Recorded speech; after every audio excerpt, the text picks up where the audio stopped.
Before we begin this video, I recommend that you visit google.com and search for dinardata.com.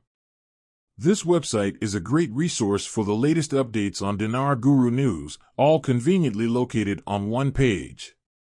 For more information, I encourage you to visit the site. The goal of the census is developmental, economic, and Kirkuk second in completing the numbering and inventory process, so they are doing a full census in November to figure out which money goes where.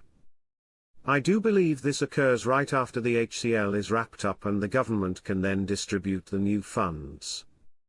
I was told to look for a census, and now we are finally getting it.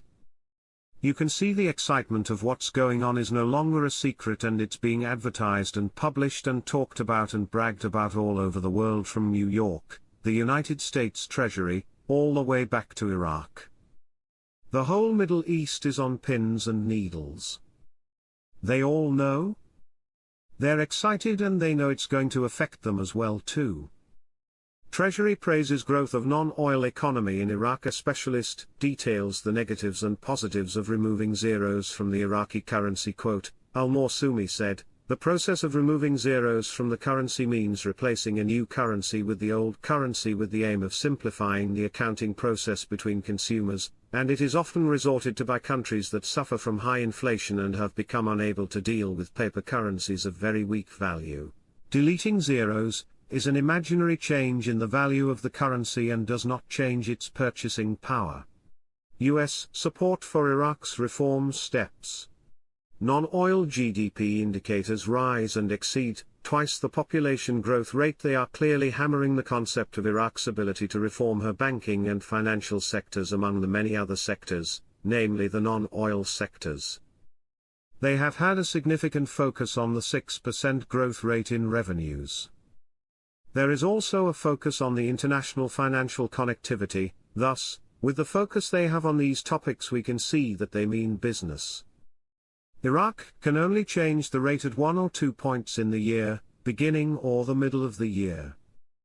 That was stated by Shabibi. If Iraq was going to revalue at any of those times, you would see them increase their steps and actions preparing to revalue. In this month of September, those steps has occurred. They have increased their actions, getting critical steps, laws done. They have tremendously ramped up. Successful meeting today with the United States Treasury with Sudani. It looks like the sanctions will be all off.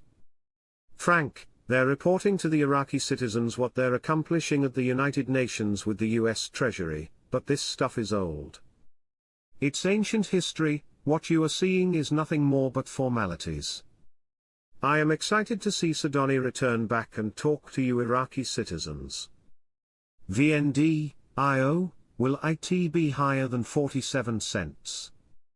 Most rumors put the rate somewhere around $2.25 to $3 or so. But we don't know that answer for certain. The Central Bank of Iraq is required by the Federal Reserve to stop the platform, liquidate banks and merge others. Al-Sudani concludes his visit to New York by meeting Guterres, who praised the discussions to end an army's work in Iraq. We see articles on the news, reporters saying the imminent change to our currency is coming. Then he talked about deleting the zeros and the good that this would do and the bad. Then said our dinar would be stronger than the Jordan dinar.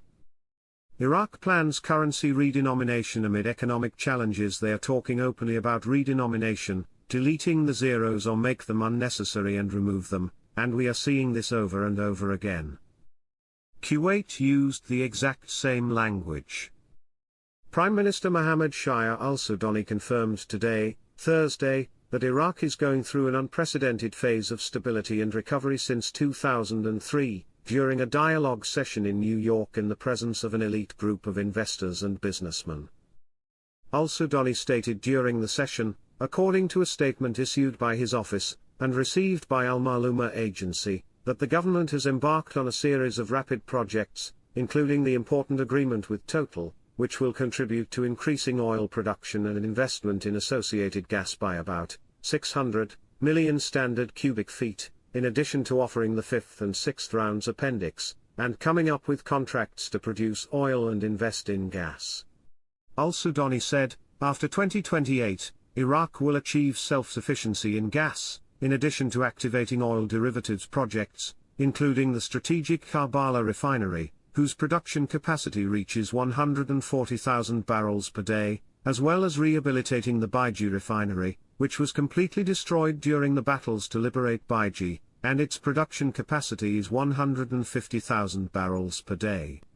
During the session, he referred to the new reality of Iraq, which is witnessing an economic and developmental renaissance in all its sectors, and has also taken great strides in the field of energy investment and associated gas, which had been wasted for years and cost the country losses estimated at billions of dollars, due to the import of gas and petroleum derivatives.